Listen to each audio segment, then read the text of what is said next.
this was a strange one. Someone sent me a text to say that had I seen Kasper Schmeichel on the TV, and I hadn't. And he could basically come out and said that he was going to be out for over a year with an injury.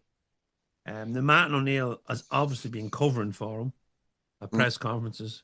But the question, right? You could see he was injured. You could see it was obvious. It was really obvious in some of the games and some of the goals he lost. He was gone with the right hand rather than the left. And no one is complaining that Sinsalo is in the goals. No one is complaining. He's done really well. But does this go back to how poor at communicating Celtic are? That they couldn't come out and say, this player's injured. And he's going to be out. Because we have with every other player. Aye. But if you're a player, I mean, I suppose it might be even less obvious when you do fitness tests and stuff if you're a goalkeeper, because you'll still be able to do the running and stuff, maybe stretch. It'll really only be diving and landing, I suppose, that's the issue. I mean, he's maybe just masked it well. He's maybe he's maybe gave up 90%, but I'm still fine. But it was obvious in the games that it was. I mean, he was making other errors, but when you look at the goals, he lost the one at Kilmarnock, I think.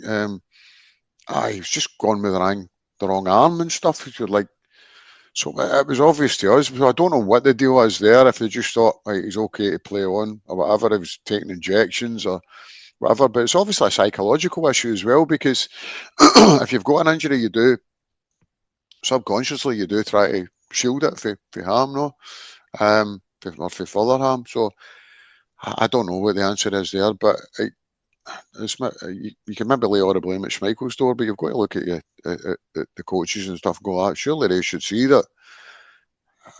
Maybe they just thought, it's his experience, he'll be able to tell himself if he's no fit, and he'll be honest enough to.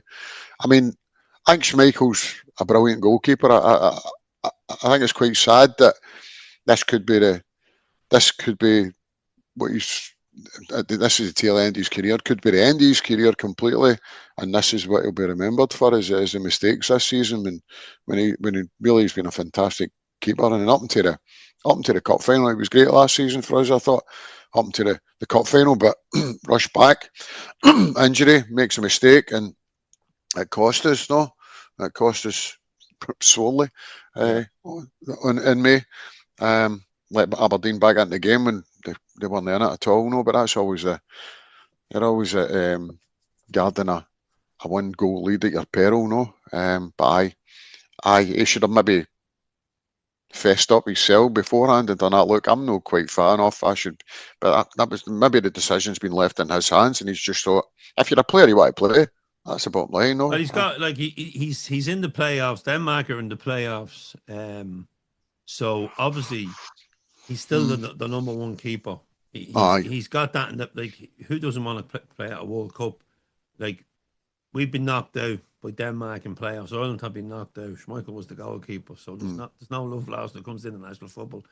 But they we play the Czechs in the playoffs, and then if we win that, we play the winners of North Macedonia and Denmark in Dublin.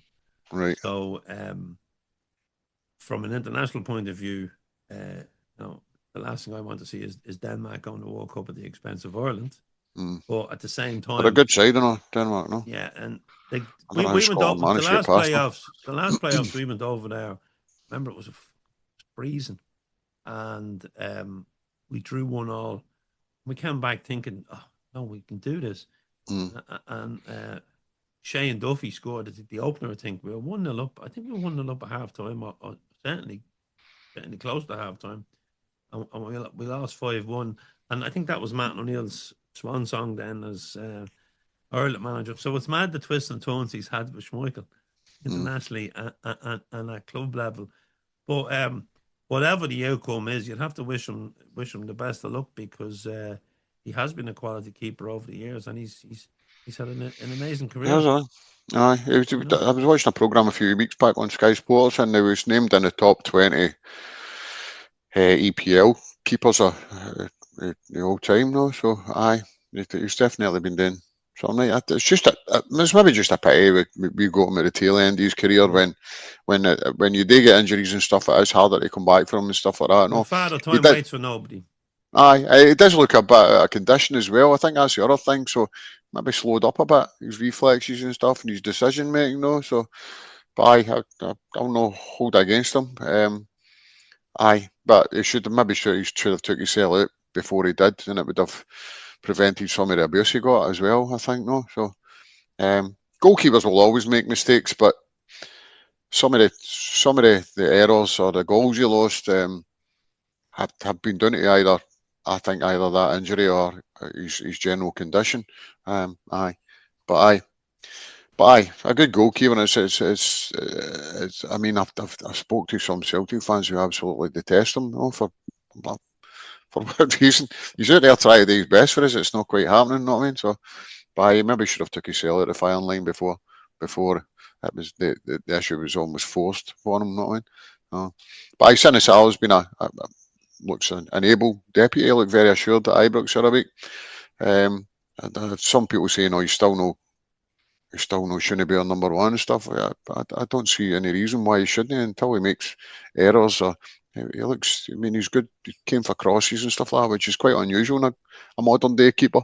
And he can talk as well. But it looks at, he seems to be able to bark orders at those in front of him. No, so yeah, he seems a confident young lad.